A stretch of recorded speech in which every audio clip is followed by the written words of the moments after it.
حضرت بشر آفی رحمت اللہ علیہ سے سارا زمانہ پیار کرتا تھا. بغداد کا ایک تاجر کہتا ہے مجھے نہیں بابا اچھا لگتا تھا. ہمارا اپنا اپنا ذہن ہے نا, ہم کہتے ہیں میں نے جدھر ساری دنیا جا رہی ہے وہاں نہیں جانا. کہتے ہیں کہ وہ بابا مجھے نہیں اچھا لگتا تھا, حالانکہ سارا بغداد عزت کرتا. کیوں نہیں اچھا لگتا تھا؟ کہتے ہیں اس لیے کہ بابا نہ صرف فرض مسجد میں پڑھتا تھا, باقی نماز گھر جا کے. تو میں کہتا تھا اتنا ولی ہے تو باقی بھی مسجد میں پڑھے. کہتے ایک دن میں نے کہا جسوسی کرنی ہے اس کی, جو کہ اسلام میں منع ہے. کہتے حضرت بشر آفی رحمت اللہ علیہ نے جمعے کے فرض پڑھے, فرض پڑھ کے نکل گئے دوڑ کے. فرماتے ہیں میں پیچھے ہو گیا. میں نے کہا میں نے سنتیں چھوڑ دی ہیں پر اس کا پتہ کرنا ہے, سنت نفل بعد میں پڑھوں گا. کہتے ہیں حضرت بشر آفی جلدی سے نا ایک کباب والی دکان پہ گئے, وہاں سے کباب خریدے. اور میں نے کہا بوڑھے کی عمر دیکھو اور اس کے ذائقے دیکھو, اس عمر میں بھی کباب کھائے گا. اوئے ہوئے, مولوی کو روٹی نے ستایا تھا اس لیے سنت اور نفل چھوڑ آیا ہے. کہتے ہیں تھوڑا سا وہ آگے بڑھے تو نان بھائی کی دکان سے نا نان خریدے. میں نے کہا دیکھو یار, دیکھو اس کے ذائقے, گرم نان کھائے گا. بہت سارے لوگ بغداد میں رات کی روٹی کھاتے پر یہ گرم کھاتا ہے. کہتے ہیں حضرت وہ نان اور کباب لے کے نا جنگل کی طرف مڑے تو میرے دل میں خیال آیا یار بڑا ہی اس آدمی کا عجیب ذہن ہے, یہ اب سبزے پہ بیٹھ کے یہاں موج کرے گا, کھائے پیے گا, اور سنت نفل چھوڑ دی. اللہ ہزاروں مرید ہیں. کہتے ہیں حضرت جنگل میں داخل ہوئے, تھوڑا سا سفر کیا تو کچی آبادی آ گئی. کچی آبادی, ایک کچے مکان کی ٹوٹا ہوا دروازہ, باہر سے کنڈی لگی. بغداد کے ننگے پاؤں چلنے والے ہزاروں مریدوں کے اس پیر نے کنڈی کھولی, اندر گئے. ایک فالج زدہ بابا جی بیٹھے. کہتے ہیں حضرت بشر آفی نے اپنی پگڑی کھولی اور اس آدمی کے منہ سے پانی نکل رہا تھا, رال ٹپک رہی تھی. کہتے ہیں پہلے اپنی پگڑی سے منہ صاف کیا, پھر پیالے سے پانی ڈال کے منہ دھویا, پھر حضرت اس کے ٹانگوں پہ کپڑا ڈال کے روٹی کا لقمہ توڑ کے اس کے منہ میں ڈال کے کہنے لگے بابا ناراض نہ ہونا, جمعے والے دن مجھے دیر ہو جاتی ہے, ابھی تو میں نے سنت اور نفل بھی پڑھنے ہیں, ناراض نہ ہونا مجھے دیر ہو جاتی ہے. کہتے ہیں وہ بابا رو پڑا اور کہنے لگا بشر یار 14 سال ہو گئے تو روز آتا ہے. 14 سال, یہ ایک صدی کا قصہ ہے, 2-4 برس کی بات نہیں. 14 سال سے تو روز آتا ہے. میں پتہ نہیں کب تک لاش بنے پڑا رہوں گا, تو کب تک آئے گا؟ حضرت بشر آفی نے بابے کے یہاں سے پوچھ کے کہا بابا فکر نہ کر, آج کے بعد یہ جملہ نہ کہنا کہ تو میرے لیے بوجھ ہے. فرمایا لوگ سمجھتے ہیں کہ میں نے عبادت کر کے مقام پایا ہے, لوگ سمجھتے ہیں میں نوافل زیادہ پڑھتا ہوں, دنیا جانتی ہے کہ میری رات کی تسبیح زیادہ مضبوط ہے, پر میں ان میں سے کوئی بات بھی نہیں. میں تو تیری نوکری کرتا ہوں تو اللہ نے میری عزتوں میں اضافہ فرما دیا ہے. سوچ ہی صاف نہیں, نظریہ ہی ٹھیک نہیں, فکر ہی ٹھیک نہیں. اسلام نظریے کا مذہب ہے, سوچ کا. مسند امام احمد بن حنبل کی حدیث سنی. حضرت انس بن مالک فرماتے ہیں جب انسان نے روزہ رکھا ہوتا ہے نا تو روح ویسے ہی پاک ہوتی ہے اس کی. میں نے یہ سوچا کہ کچھ باتیں ایسی کی جائیں جس سے تھوڑی سی سوچیں بھی تبدیل ہوں, کچھ سوچوں کا وضو, سوچوں کا غسل, افکار و نظریات کی بھی بات ہو. ہم سمجھتے ہیں کہ شاید کثرت عبادت اصل ہے. اقبال کہتے ہیں یہ ذکر نیم شبی, یہ مراقبے, یہ سرور, تیری خودی کے اگر نگہباں نہیں تو پھر کچھ بھی نہیں. تیری خودی کے اگر, اور پھر عام چیز نہیں کہا یہ ذکر نیم شبی, سویرے شہری کا ذکر, یہ مراقبہ, یہ جو تو گھنٹوں اللہ کی یاد میں بیٹھا رہتا, یہ سرور. کہتے ہیں بے کیف عبادت نہیں, سرور والی. یہ ذکر نیم شبی, یہ مراقبے, یہ سرور, تیری خودی کے اگر نگہباں نہیں, اگر تیرے نظریے کو نہیں بدل سکے, تیری سوچ نہیں بدل سکے, تیرا ایمان مضبوط نہیں کر سکے, تیری خودی کے اگر نگہباں نہیں تو پھر کچھ بھی نہیں. اور خرد نے کہہ بھی دیا لا الہ الا اللہ تو کیا حاصل, دل و نگاہ, دل و نگاہ, دل و نگاہ اگر مسلمان نہیں تو پھر کچھ بھی نہیں. دل و نگاہ. اقبال کہتے ہیں ایک دل کا کلمہ پڑھ, دوسرا نظر کا کلمہ پڑھ, ان پہ پابندی لگا. دل و نگاہ اگر مسلمان نہیں تو پھر تو کچھ بھی نہیں, کچھ بھی نہیں. حضرت انس بن مالک کہتے ہیں میں حضور کے پاس بیٹھا تھا, حضرت عبداللہ ابن عمر بھی بیٹھے تھے. کوئی بات ہو رہی تھی, ایک حجرے میں بیٹھے تھے, دروازے پہ دستک ہوئی. مسند امام احمد میں حدیث ہے نبی پاک علیہ السلام نے فرمایا انس دروازہ کھولو، دروازے پہ وہ بندہ ہے جس کو اللہ بغیر حساب کتاب جنت عطا فرمائے گا، وہ بندہ ہے دروازے پہ۔ حضرت انس بن مالک کہتے ہیں میں نے دروازہ کھولا تو بندہ دیکھا، غریب سا ایک انصاری صحابی، اور بندہ بڑا سادہ، وضو تازہ کر کے آیا ہے تو پانی کے قطرے داڑھی سے بہہ رہے ہیں، اور چمڑے کے جوتے اس نے لپیٹ کے نا تو بغل میں چھپائے ہوئے، آ کے اتحیات کی حالت میں بیٹھا، حضور سے دو چار باتیں کی، چلا گیا۔ ہم اس کا رنگ دیکھتے رہے اور مصطفیٰ کا کرم دیکھتے رہے۔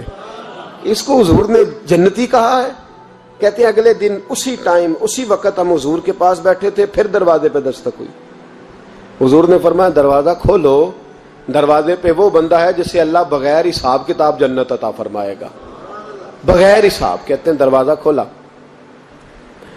اور جیسے ہی میری نظر پڑی، بندہ بھی وہی ہے جو کل آیا تھا، اور انداز بھی وہی ہے جو کل تھا، اسی طرح پانی کے قطرے، اسی طرح جوتے بغل میں، السلام علیکم، کل حضور فلاں بات کی تفصیل پوچھنی مجھ سے رہ گئی تھی، غلطی ہوگی، دوبارہ آیا ہو۔ اس نے اپنی گفتگو کی، چند جملوں میں بات سمیٹی، چلا گیا۔ فرماتے ہیں اتفاق کی بات کہ دن تیسرا، بندے بھی ہم دونوں، میں اور عبداللہ ابن عمر۔ حضرت انس بن مالک کہتے ہیں دونوں بیٹھے تھے، سیم ٹائم سیم ڈے۔ پھر دستک ہوئی، حضور نے فرمایا دروازہ کھولو، اور مسکرا کے فرمایا دروازے پہ وہ بندہ ہے جسے اللہ بغیر حساب کتاب جنت عطا فرمائے گا۔ کہتے ہیں کھل اٹھے ہمارے چہرے، باہر گئے، دستک ہوئی تھی، دروازہ کھولا۔ فرماتے مجھے یقین تھا وہی ہوگا جو 2 دن پہلے آیا تھا، اور میرے یقین کے مطابق ہی کام ہوا، وہی بندہ تھا جو کل بھی تھا، جو پرسوں بھی تھا، حالت اور کیفیت اور انداز بھی وہی تھا۔ پانی کے قطرے بہ رہے ہیں، اور اس شخص نے جوتے بغل میں دبائے ہوئے خدمت میں حاضر ہوا، بیٹھ گیا، بات چیت کی، چلا گیا۔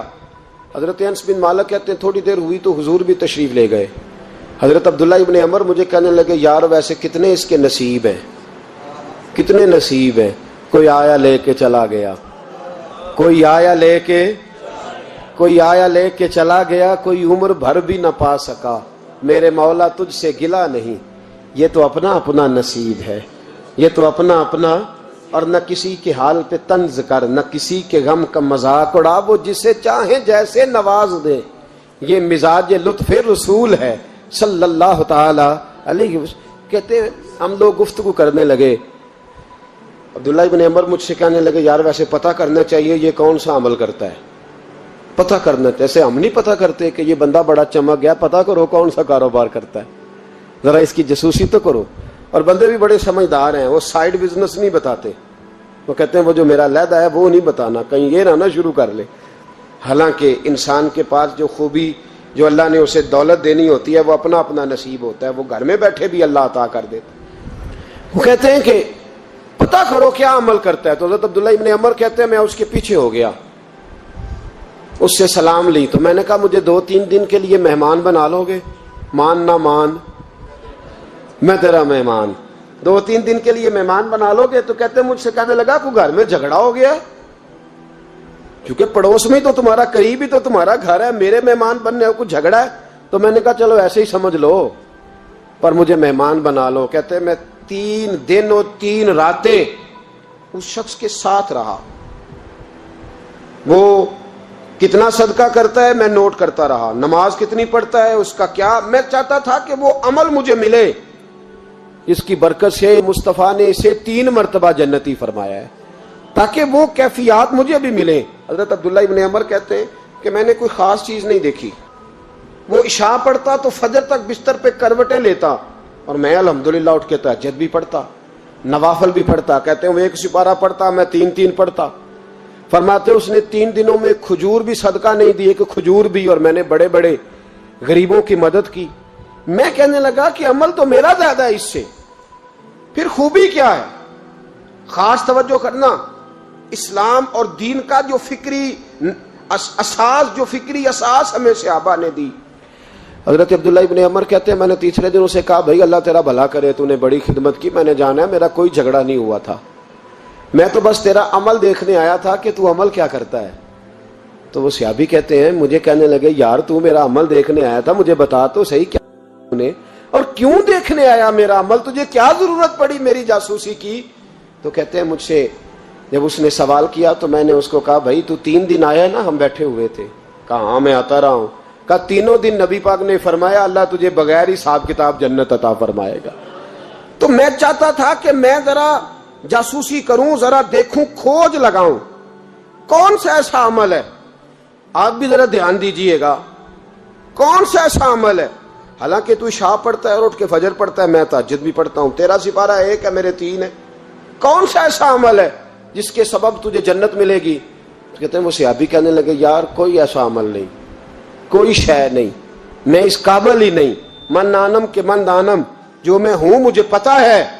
کہا پھر کوئی بات تو ہوگی، تیری مہربانی بتا دے، میں نے 3 دن 3 راتیں محنت کی ہیں، بتا دے۔ کہتے ہیں وہ کہنے لگے اگر تجھے بتاؤں نا تو پھر سن، میں جب رات کو سوتا ہوں تو اپنے دل پہ نظر ڈالتا ہوں، اور سویرے جب اٹھتا ہوں تو پھر اپنے دل پہ نظر ڈالتا ہوں، موبائل پہ نہیں، کنجی پہ نہیں کہ چابیاں کدھر ہیں، بٹوے پہ نہیں، میں رات کو سوتے ہوئے بھی اپنے دل پہ نظر ڈالتا ہوں، سویرے اٹھتے ہوئے بھی میں سب سے پہلے اپنے دل پہ نظر ڈالتا ہوں۔ فرماتے ہیں الحمدللہ میرے دل میں کسی کا حسد نہیں ہے، کسی کے بارے میں کوئی کینہ نہیں ہے، کوئی کسی کے بارے میں میل نہیں، میں اللہ کے ہر بندے کے بارے میں سوچ، نظریہ، فکر اچھی رکھتا ہوں۔ اور فرمایا میں تیرے بارے میں بھی عبداللہ یہی سوچتا ہوں کہ تو مجھ سے زیادہ نیک ہے۔ الحمدللہ اس وقت بھی میرا ذہن یہ ہے کہ انس بن مالک مجھ سے زیادہ پرہیزگار ہے، اس وقت بھی میری سوچ یہ ہے کہ محبوب کے سب صحابہ میں سب سے کمزور میں ہی ہوں۔ نابد عبداللہ ابن عمر کہتے ہیں میں نے اس کا ہاتھ چوما، میں نے کہا سمجھ آ گئی ہے، تیرا نظریہ، تیری سوچ پکی اور سچی مسلمان ہے، تو دل اور روح کا مسلمان ہے، تو نظر اور روح کا مسلمان ہے۔ یہ سبب ہے کہ اللہ کے رسول نے زمین پر چلتے ہوئے بھی تجھے 3 دفعہ جنت کی بشارت عطا فرما دی۔